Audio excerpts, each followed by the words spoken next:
सम्मानीय सभामुख महोदय, आज म धेरै भारी मन र दुखी मनले यहाँ उपस्थित छु।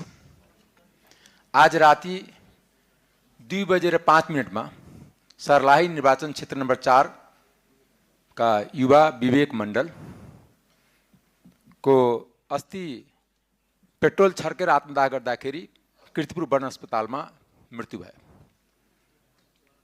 म दिवंगत आत्माप्रति श्रद्धाञ्जली व्यक्त गर्न चाहन्छु र शोक सन्तप्त परिवारमा संवेदना व्यक्त गर्न चाहन्छु। यो हप्तामै 3 जना युवा आत्मदाह गरेर मृत्युवरण गरे। गणेश नेपाली, अश्विनी राउत र विवेक मण्डल। म तीनै जनाप्रति हार्दिक श्रद्धाञ्जली व्यक्त गर्न चाहन्छु र तीनै जनाको प्रति संवेदना व्यक्त गर्न चाहन्छु।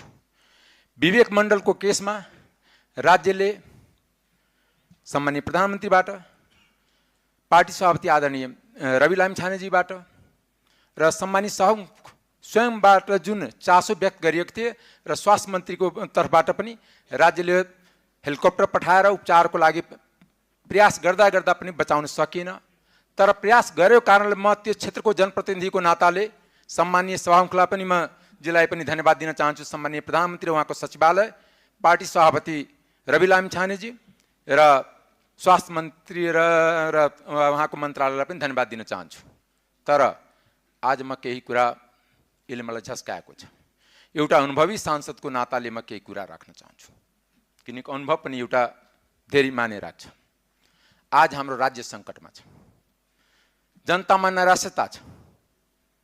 यो देशमा बाँच्न सकिन्न, गर्न सकिन्न। यो भाषा निर्माण यो संसदबाट कम्ती नगरौँ।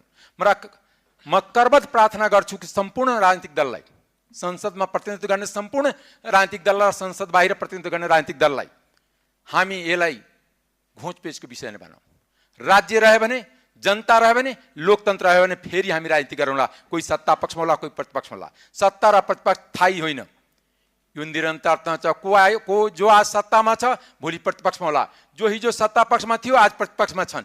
तर जनता र लोकतन्त्र समाप्त भयो भने हामी कहीँको नरहौँला। आज देशमाथि सङ्कट छ, आज जनतामाथि सङ्कट छ। चारैतिर व्यवसायीदेखि लिएर, नागरिकदेखि लिएर, युवादेखि लिएर विद्यार्थीसम्म निराशा छ।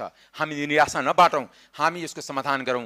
बरु मिल्छ भने समाज जिल्लामा आग्रह गर्न चाहन्छु, यहाँ उपस्थित संसदभित्र उपस्थित तमाम दललाई एकजुट पारौँ, राष्ट्रिय मुद्दा तय गरौँ। जनतालाई भने हामी सम्पूर्ण दल मिल्यो भने मात्र यो राष्ट्र बाँच्न सक्छ, यो संविधान बाँच्न सक्छ, यो देशको लोकतन्त्र बाँच्न सक्छ र देशको नैराश्यता हट्न सक्छ।